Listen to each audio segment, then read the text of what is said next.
Muy buenas noches. Ayer le informé aquí del secuestro masivo ocurrido en Chiapas. Son 16 trabajadores de la Secretaría de Seguridad Ciudadana Estatal los que llevan más de un día secuestrados. Sus familias están desesperadas. En al menos 2 videos difundidos se les ve con vida, leyendo o diciendo lo que los criminales que los tienen exigen: la renuncia de 3 funcionarios de la misma Secretaría de Seguridad Ciudadana Estatal.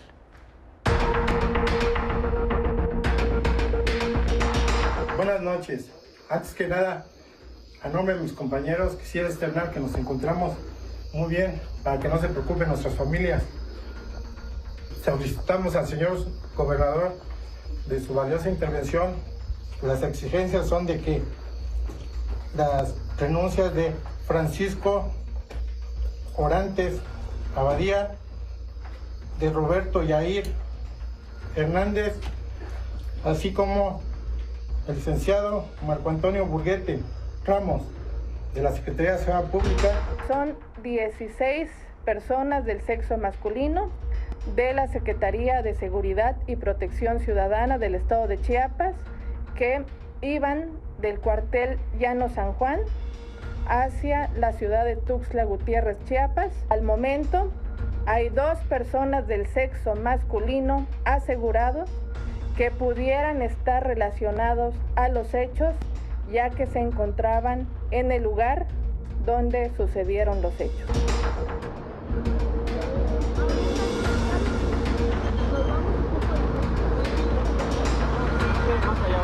Ustedes tienen hijos, familia, señores. No le hagan daño a esos hombres, ningún daño les ha hecho. Es un jardinero simplemente enfermo, con su mamá enferma en una cama. Yo quiero pedirle al presidente de la República, a nuestro gobernador, que por favor intervengan. ¿Por qué no ponen a otros funcionarios para que nos devuelvan a nuestros familiares? Queremos y exigimos la presencia e intervención de nuestras autoridades lo antes posible. Supuestamente ya habían dicho que ya estaban liberados, que lo tenían en el llano de San Juan, pero es pura mentira, no es cierto. Los jefes Roberto Yair Hernández Terán, Francisco Orantes de Alegría, Marco Antonio Burguete Ramos, le digan a su jefe Pulseras que entregue a la persona que tiene secuestrada. Ella no tiene nada que ver, al igual que nosotros, y no tenemos que pagar justos por pecadores. Por favor. Por favor. No tenemos que pagar justos por pecadores.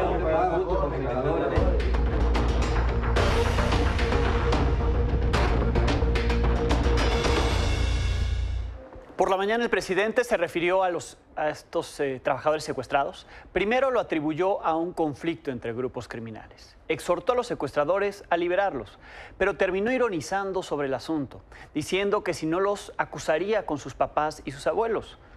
Como diría el muñeco de peluche que repite frases del presidente.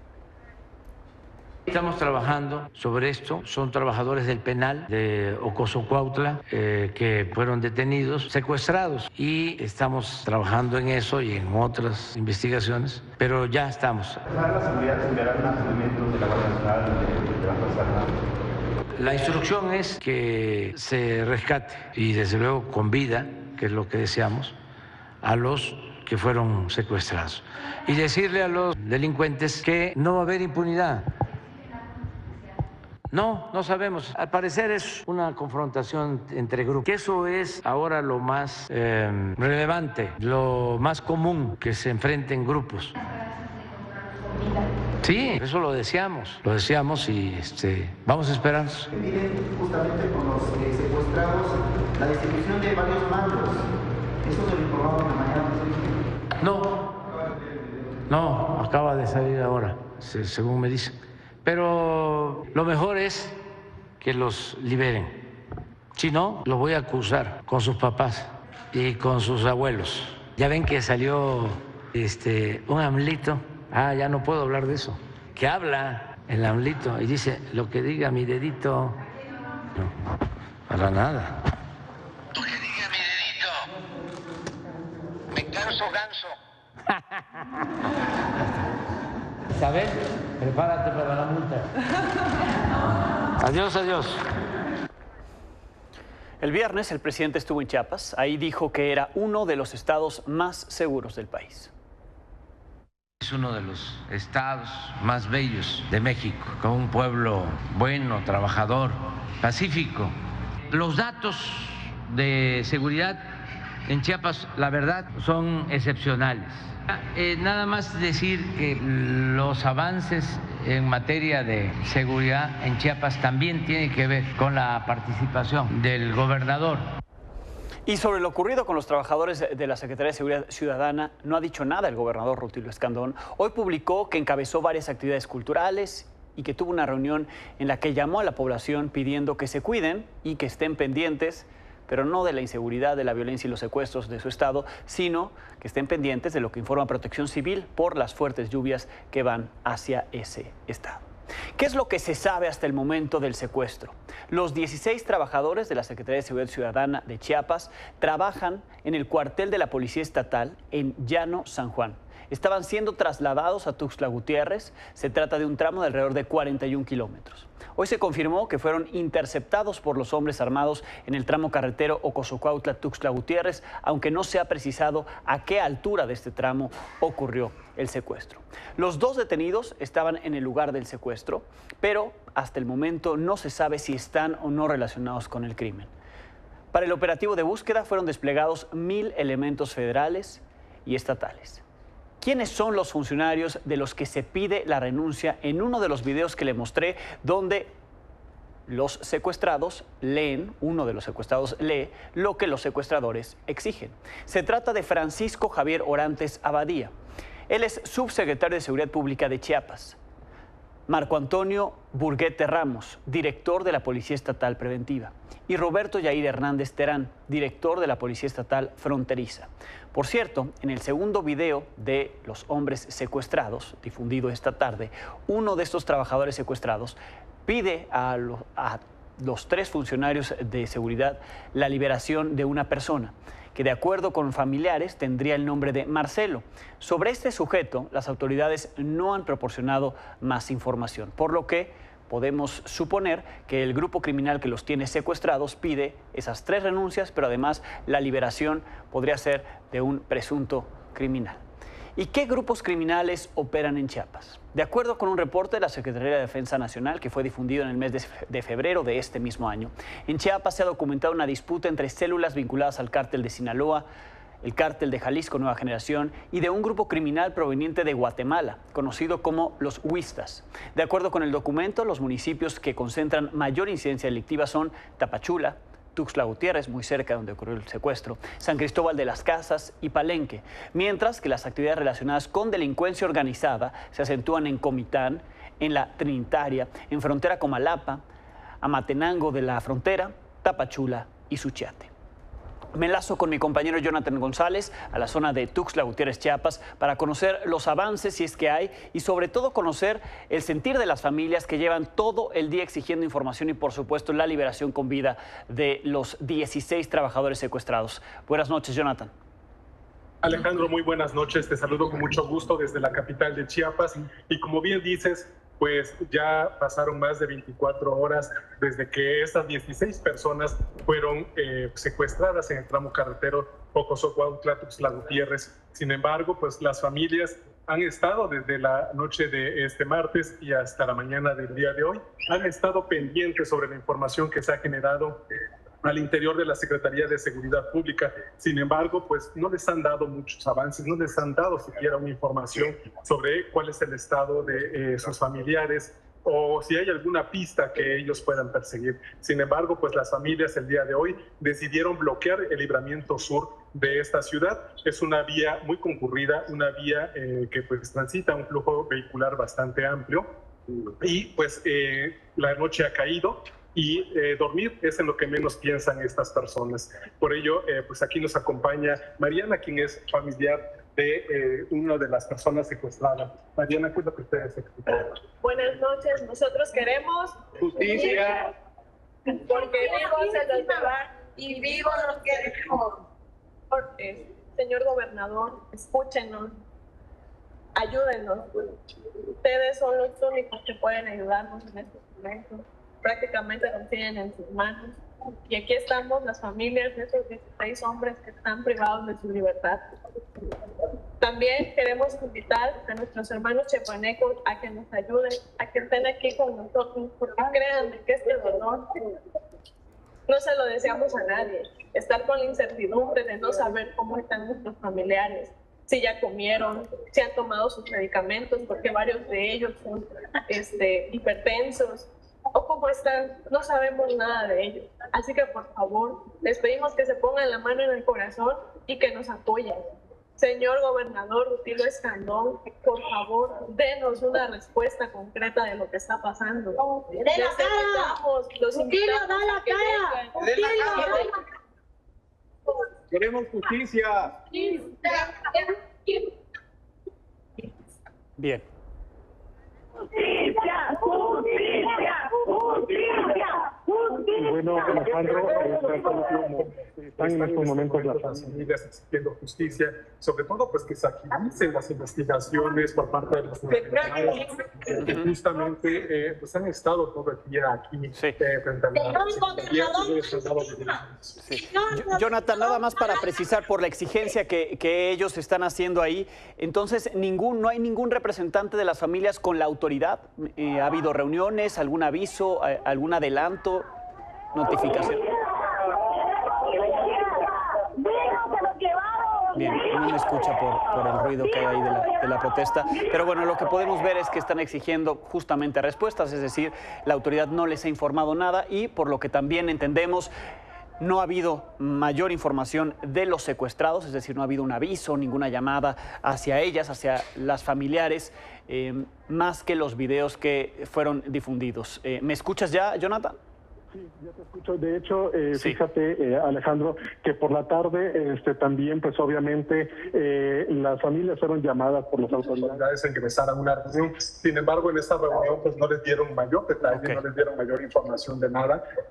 Lo único que les dicen es que obviamente están investigando, que están aplicando un operativo, pero pues no les dan mayor información, no les dicen ni siquiera pues cuáles son los ejes de esta investigación.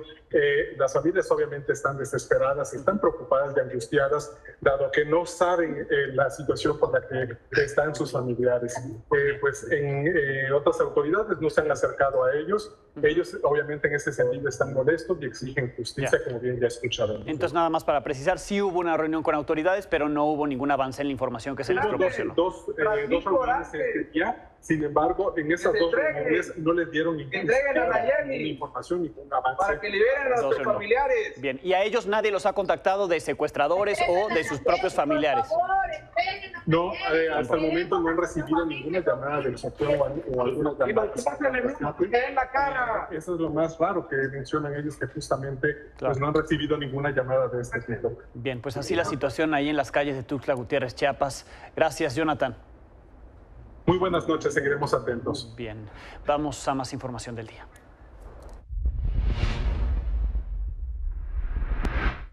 El método de selección del candidato presidencial de la oposición, que ellos llaman responsable del Frente Amplio por México, sigue motivando críticas de propios y extraños. Hoy la senadora del PAN, Lili Téllez, dijo que con esas reglas no le entra la contienda. El método, así como se ha planteado, no garantiza que existan plenas condiciones de equidad entre los aspirantes. Nos han dejado tan solo una semana para preparar una elección nacional, algo imposible para una ciudadana sin partido como yo. El resultado no dependerá de tu voto, sino de factores de decisión que hoy, a una semana del inicio del proceso, todavía se desconocen. A 2 meses de definir al ganador, no hay árbitro, lineamientos técnicos ni procedimientos delimitados. Ante estas circunstancias, ya he decidido que no participaré en ese proceso. El fin no justifica los medios. No podemos combatir la ilegalidad violando la ley. No podemos oponernos al clientelismo gubernamental echando mano del clientelismo partidista o corporativo. Y no vamos a contener a la nueva oligarquía morenista de la mano de los oligarcas del viejo régimen. El presidente del PAN, Marco Cortés, le agradeció en un tuit a Lili Téllez, reconoció que su posible participación generó revuelo positivo, dice Marco Cortés, en la opinión pública. Xochitl Gálvez escribió: "No te bajes, Lili". Después puso que si ya no hay vuelta atrás en esta decisión, le desea lo mejor. El presidente de la Cámara de Diputados, Santiago Krill, lamentó la decisión, le deseó éxito a Lili Téllez. También el exsecretario de Turismo, Enrique de la Madrid, lo lamentó. En la contienda interna de la oposición siguen apuntados Santiago Krill, Silvano Aureoles, Alejandro Murat, José Ángel Gurría, Ildefonso Guajardo, Enrique de la Madrid, Francisco García Cabeza de Vaca, Xochitl Gálvez, Gabriel Cuadri, Miguel Ángel Mancera, Beatriz Paredes, Juan Carlos Romero Hicks y Jorge Luis Preciado. 13 en total. En veremos están el empresario Gustavo de Hoyos, el senador del PAN Damián Cepeda y la senadora del PRI Claudia Ruiz Massieu.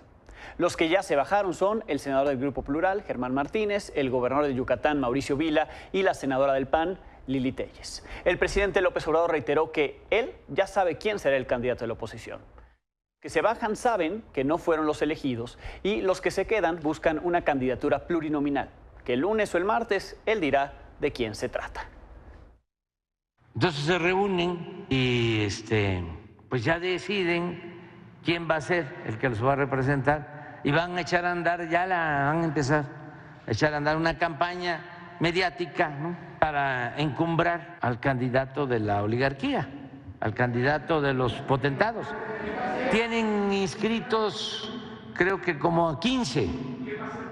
Uno, ya sé, yo ya hasta se los puedo decir, nada más que espérense, no, porque ya hicieron el acuerdo, ya les puedo decir, O sea, ya les puedo decir porque ya tengo la información de cómo se reunieron, se pusieron de acuerdo, ¿no?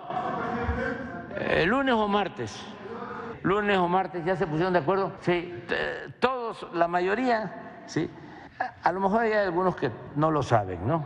O sea, porque no hay que generalizar, ¿no? A lo mejor hay algunos que están ahí de buena fe. ¿Quién? Ya se dio cuenta de que ella no fue la escogida. Ya se dieron cuenta, pero quieren estar ahí porque quieren sacar una pluri. Van a cobrar por su servicio. Y las llamadas corcholatas, quienes aspiran al cargo de coordinador de la defensa de la 4T, como se le llama en Morena a su candidato presidencial, pues siguieron hablando del método de la oposición y tuvieron otras actividades. Así, el corcholatómetro.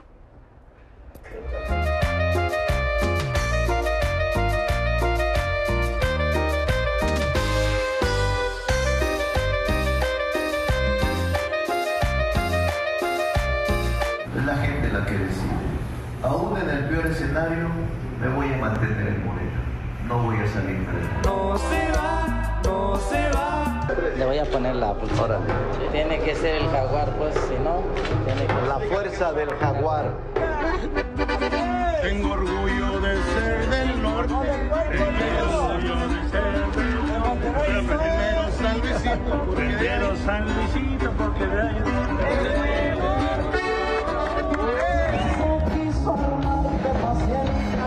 Después de subir escalones, hoy busca la presidencia. Aquí está con nosotros, presente, algo maravilloso, un privilegio, una dicha tenerlo con nosotros. Tiene la gente esperando 2 horas aquí en Guaymas.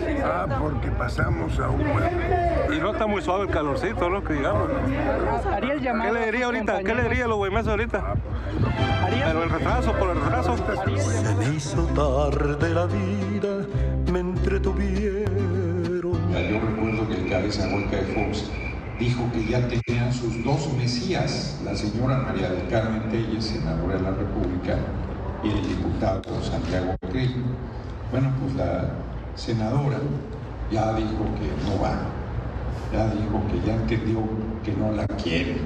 Y así la recibimos con este ritual, así recibimos, doctora Chilpancingo, que está con usted, doctora Claudia Sheinbaum, así la reciben los adultos mayores, y así recibe la doctora Claudia los bastones de mando de las regiones montaña y norte del estado de Guerrero. Ya se les hizo tan complicado que ya les renunciaron los que iban a decidir cómo iba a ser el proceso. Ellos hace unos días dijeron que también ya van a decidir cómo van a venir los procesos. ¿A poco son frente cívico? ¿A poco tienen mucho de sociedad civil? Yo más bien digo que son frente cínico. Por cierto, Morena tiene luz verde para seguir con estos actos anticipados de campaña. La Comisión de Quejas del INE rechazó frenar estos recorridos y asambleas informativas, como le dicen. La decisión de no imponer medidas cautelares fue aprobada al considerar que se hacía un análisis indebido y por supuestamente no tener facultades para evaluar a fondo los actos y expresiones denunciadas. Por cierto, son 3 los integrantes de la Comisión de Quejas del INE, 2 votaron en contra y la consejera Claudia Zavala sí quería imponer esas medidas cautelares, es decir, prohibir estos eventos masivos, muchos de ellos masivos, el de Noroña no es masivo, pero la mayoría sí. Movimiento Ciudadano, que fue el que presentó esta queja ante el INE, adelantó que impugnará la determinación de la Comisión de Quejas. Pausa, volvemos. Anoche en este espacio le presenté la entrevista con el consultor jurídico de la Cancillería, Alejandro Celorio. Habló sobre la situación que se enfrenta al interior de la Cancillería por el inicio de un juicio de amparo iniciado por el doctor Juan de Dios Gutiérrez Bailón, que se queja de no haber sido escuchado ni valorado para enviar la candidatura de México a juez de la Corte Internacional de Justicia. Ahí están los documentos. Un juez le otorgó la suspensión definitiva para que sea valorado. Alejandro Celorio dijo que el proceso ha sido pulcro y que el candidato enviado es idóneo. Recordemos parte de lo que me dijo. Este proceso es un proceso que se ha cuidado con la pulcritud y el detalle que merece, que las personas que son nominadas por los grupos nacionales, y explicaré a detalle qué son los grupos nacionales, son las personas que gozan del mejor prestigio, de conocimiento público, de reconocimiento público, de trayectoria en el derecho internacional, por el perfil del quejoso ante el perfil de otros candidatos que pueden ocupar una vacante en la Corte Internacional de Justicia. El Grupo Nacional, como se nos fue informado y nosotros lo transmitimos a Naciones Unidas, pues el perfil que se eligió fue un perfil de una persona que tiene mucho mayor conocimiento en el derecho internacional, miembro de la Corte, de la Comisión de Derecho Internacional, con una reputación intachable en la materia. ¿No había necesidad de que se excusara uno de los 4 miembros por ser hermano del candidato, del que están postulando? No legalmente, porque el estatuto de la Corte no establece una limitante. Me acompaña en el estudio el doctor Juan de Dios Gutiérrez Bailón. Bienvenido, doctor. Muchísimas gracias, licenciado. Pues aquí estamos. Bien, mostrábamos parte de lo que dijo ayer el consultor jurídico de la Cancillería, Alejandro Celorio, sí, sobre su caso, este juicio de amparo que usted inició para ser tomado en cuenta, es decir, no que de manera automática se le incluya en esa lista de candidatos, sino que se valore su perfil y trayectoria profesional para que se determine si es una buena opción, una buena carta de México para estar en esa Corte Internacional de Justicia. Usted tiene puntualizaciones que hacer a lo que dijo el consejero. Efectivamente, muchas gracias por esta oportunidad. Sí hay varias cosas que se deben destacar. En primera de ellas, la cuestión del amparo, es decir, nosotros nos encontramos en una etapa procesal en que el juez de distrito, el juez de amparo, ha ordenado el cumplimiento de esta que usted ha planteado, es decir, que el Grupo Nacional Mexicano valore mi candidatura y nada más, ¿no? Sí. Lo dijo en la suspensión provisional, lo acaba de decretar nuevamente en la suspensión definitiva. Y sin embargo, en ambos casos, la Secretaría de Relaciones Exteriores, quien administra las acciones del Grupo Nacional, no ha cumplido, ¿no? A usted no lo han llamado y al parecer no lo van a llamar. En 2 días vence este plazo para que se envíen las candidaturas. No me han llamado, no ha habido la más mínima notificación, no ha habido el menor esfuerzo. Dice el consultor jurídico que llegó tarde. Eso es lo que yo puedo concluir de lo que dice. Llegó tarde el doctor Juan de Dios Gutiérrez Bailón al proceso. ¿Es así? Bueno, es que no ha habido una etapa inicial. Es decir, nosotros, las personas que no estamos adentro en la Cancillería, no recibimos los documentos confidenciales de la Secretaría General. Nunca ha habido un proceso de publicitación por parte de la Secretaría de Relaciones Exteriores y consecuentemente no habría un temprano o un tarde. Es decir, simplemente nos enteramos cuando ya se había hecho la nominación por parte de la Secretaría de Relaciones Exteriores, sin más. Es decir, no sabemos más. No sabemos cómo actúa el Grupo Nacional que lo califica, los 4 miembros que hacen la evaluación.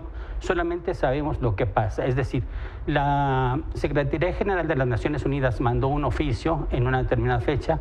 Ese mismo día, 9 horas después, la Secretaría de Relaciones Exteriores mandó ya su candidato y no hubo ningún cumplimiento de lo establecido en el artículo 6º del Estatuto de la Corte Internacional de Justicia, en el sentido de que se hiciese algún tipo de auscultación dentro de los sectores académicos o judiciales para las propuestas profesionales de las distintas personas. Al menos no se hizo de manera pública y en esas horas pues parece imposible que se haya hecho. Por un lado, lo de las horas sería algo extraordinario, y por otro lado, el expediente completo lo remitió la Secretaría de Relaciones Exteriores al juez de distrito.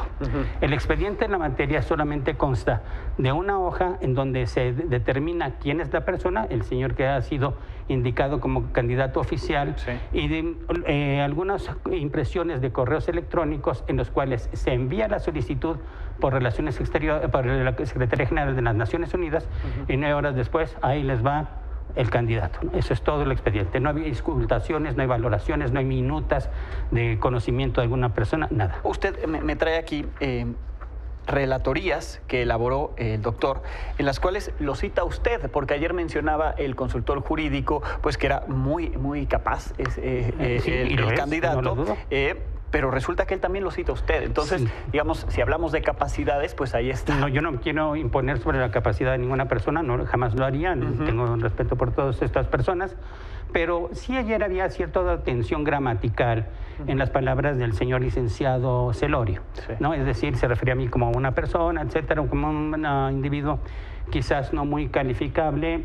No me voy a enganchar en esto, pero sí en las propias relatorías que usted tiene en sus manos, es decir, las relatorías hechas por el señor Juan Manuel Gómez Robledo en Ginebra, dentro de la labor que le fue encomendada, él se auxilia, como usted lo puede ver en la versión en el idioma que usted guste, él se auxilia de mis libros. Lo que mencionaba el consultor es, pues aquí estamos, se puede acercar el doctor Juan de Dios Gutiérrez Bailón, hay otros cargos que estarán en juego, no hay necesidad del juicio de amparo. ¿Qué decir a esto? Bueno, mire, entenderá usted que muchas de estas cosas se generan y se benefician a las personas que están en la propia esfera administrativa de la Secretaría de Relaciones Exteriores. Yo la verdad no estoy buscando empleo, digamos, es decir, si es una insinuación de cooptación, pues gracias, lo agradezco mucho, pero estoy bien donde estoy, ¿no? Es decir, soy una persona que se ha formado durante años en Ginebra, que me he formado durante años como profesor, y que mi propósito específico, y espero que se comprenda, es el querer participar en la justicia internacional universal institucionalizada, que es la Corte Internacional de Justicia, ¿no? Es el lugar donde se anhela, por la propia formación, llegar, y bajo la convicción, y espero no ser arrogante, de que lo puedo hacer bien. Solamente quisiera que lo que se estableció en el amparo se cumpla. Yo no descalifico al candidato oficial, pero lamentablemente el doctorado que se ostenta no está registrado, es decir, en la Dirección General de Profesiones, pese a que en el comunicado oficial dice doctor en Derecho por la Universidad Nacional Autónoma de México. Eso no existe. Yo creo que si van a descalificarme en este lenguaje, primero volteen a verse a sí mismos, ¿no? Entre los actores que participaron en este Grupo Nacional se ha mencionado, yo se lo comentaba al consultor, que está el hermano del candidato, bueno, él mencionaba que no había ahí conflicto de interés, que no había necesidad de exculparse, simplemente de excusarse, simplemente firmó. Y también usted ve una imposibilidad en otro de los integrantes, Pedro Salazar, por su formación como constitucionalista y no como internacionalista. Dice el consultor jurídico que tampoco es necesario ni fundamental que tenga esta trayectoria de internacionalista. En efecto, es decir, si la persona, el hermano del candidato, se hubiera querido inhibir, pues entonces no es de que simplemente no participó, que en realidad no hay minutas de participación en el expediente, ¿no? Es decir, si realmente estaba bajo esa convicción que el mismo señor licenciado Celorio reconoce, que ese pudor, bueno, entonces se retira por completo y no firma, ¿no? Porque el acto que crea la molestia legal es la firma, que es lo que le da el peso específico. Validó la candidatura. Validó la candidatura, entonces ya si se puso en otro lugar, eso es irrelevante. Este mismo señor, al cual también respeto muchísimo, el hermano, también tiene un impedimento por ser miembro del Tribunal Internacional del Mar. Es decir, el anexo 6 del Tribunal del Mar establece que las personas que están fungiendo en esa acción no pueden realizar acciones administrativas en sus estados. Entonces, no lo entiendo. Respecto de la otra persona, la persona que es constitucionalista, que no lo he tratado, pero creo que debe ser un magnífico profesionista, se negó ayer que esto fuese una limitante. El artículo 44 de la Convención de La Haya sobre arreglo de pacífico de controversias internacionales de 1907 establece claramente que cada Estado contratante designará 4 personas a lo más de reconocida competencia en cuestiones de derecho internacional. Ahí está. No abre otra puerta. Yo no digo que el señor sea muy brillante, pero su especialidad, y creo que el señor no nos lo negará, no es el derecho internacional, que se requiere una especificidad enorme. Sí. Bien, pues ahí está, el juicio está abierto todavía, esperemos que tenga una resolución positiva y estamos, por supuesto, atentos a lo que al final se defina. Gracias. Gracias a usted, muchísimas gracias. Es el doctor Juan de Dios Gutiérrez Bailón. Pausa, volvemos.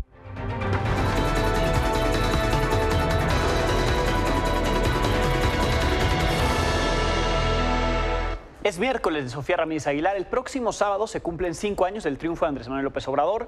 5 años para evaluar los cambios en la economía, positivos, negativos, pero también se cumplen 3 años de la entrada en vigor del TEMEC. Bienvenida. Es correcto. Sof. Muchas gracias, Alejandro. Mira, a ver, vámonos por el principio. ¿Tú te acuerdas? Al principio de la administración nos prometían varias cosas, entre otras que íbamos a ser autosuficientes en energía y que íbamos a crecer la producción de petróleo, que se iba a acabar la corrupción y que le íbamos a invertir al desarrollo social. Hay un montón de cosas que han pasado en el camino, por supuesto la pandemia, van 5 años de la elección. Yo les traigo hoy 9 rubros que impactan la vida de las personas, porque hablamos de inflación y hablamos del tipo de cambio muy seguido, pero creo que en este momento me gustaría destacar estos 9 rubros, de los cuales 6 van mal, 2 van bien y 1 va más o menos. Entonces empezamos por el que va bien. Mejora las condiciones laborales de los trabajadores en general, sin duda, con un aumento promedio del 15% de todos los ingresos laborales de las personas, en concreto de las personas que trabajan en la formalidad laboral. Exacto. Lo hemos platicado muchas veces. Creo que tiene que ver con una parte, sin duda, el aumento al salario mínimo, con el complemento, digamos, de pues el empuje que trae la CONASAMI, la Comisión Nacional de Salarios Mínimos y el sector privado acompañando. Bueno, esa es una parte. La otra parte es la subcontratación. El outsourcing fue un movimiento inteligente a partir del cual se incorporó a una gran cantidad de trabajadores a los servicios de Funcionó y social. positivo para quienes están en la formalidad. Entonces. Sin duda. Reformas a vacaciones dignas también. Sin embargo, bueno, pues quedan varios rubros pendientes, entre otros la discusión legislativa sobre la reducción de la jornada laboral a 5 días, digamos 40 horas semanales. Eso va a ser un costo para el sector patronal, pero pues tenemos ahí el pendiente de la productividad y hemos platicado muchas veces cómo para poder incrementar la productividad se necesita capacitar al empleo y para capacitar al empleo necesitas tener compromiso y por lo tanto contratar a la gente de manera formal. Entonces no es tan fácil, eso va bien, pero no podemos, digamos, quitar el dedo al renglón. Hay un pendiente. Un pendiente. La segunda cosa que va bien es el TEMEC. Creo que la integración comercial es indudable y es evidente para todo el mundo. Estamos viendo que tenemos un tipo de cambio tan fuerte por la gran cantidad de dólares que entran por las exportaciones no petroleras. Ese es el gran rubro que nos mantiene. Mientras Estados Unidos siga creciendo, la economía mexicana lo hará porque la compenetración es muy grande, pero también la compenetración con Canadá ha venido creciendo. Yo creo que eso es algo muy importante y sobre todo ahorita que tenemos 3 años, pues estamos discutiendo un montón de rubros, por ejemplo, que el mecanismo sirve para la resolución de conflictos, ha demostrado tener un impacto positivo en algunos rubros, como es la vida sindical de la industria manufacturera, en el caso de los automóviles. Eso es el 16% de la población ocupada la que trabaja en la industria manufacturera. Han mejorado sus condiciones porque gracias a esto, ¿no? Se toma en cuenta lo que Estados Unidos exige, que se cumpla acá. Claro, porque son las reglas del entendimiento. Entonces creo que ahí tenemos algo positivo. No es parejo porque 2/3 partes de las personas que trabajan en la industria manufacturera son hombres, solamente 1/3 son mujeres, pero bueno, hay 10 aspectos a considerar, sin embargo, para la revisión del TEMEC en unos años. Ya no me va a dar tiempo a hablar del resto de los temas más que del TEMEC, pero uno, automotriz. Necesitamos discutir cómo implementar las métricas de la producción regional. 2, ambiente digital. El mundo va muy rápido y el TEMEC no incorpora ni blockchain ni inteligencia artificial. 3, política industrial. Necesitamos hablar, digamos, de este tipo de subsidios que se dan a nivel regional. 4, transición energética. 5, emisiones de carbono. Hemos hablado del net zero, cómo llegar a 0 emisiones en América del Norte, pero México va detrás. La expansión del TEMEC a terceros países, acelerar el otorgamiento de visas, en concreto de los trabajadores, operadores de carga. Y bueno, pues homologación en distintos rubros, tanto de directrices sanitarias para que COFEPRIS y FDA tengan la misma normatividad, pero también en la logística y en las fintech. Seguimos platicando, si quieres, la próxima semana de todos los pendientes que no van tan bien a 5 años de gobierno. Muy pero bien, creo sí, pues que... el sábado es el aniversario, estarán celebrando y lo comentamos el próximo miércoles entonces. Claro que sí, Alex. Gracias, Sof, como siempre. Gracias a ti. Sofía Ramírez Aguilar.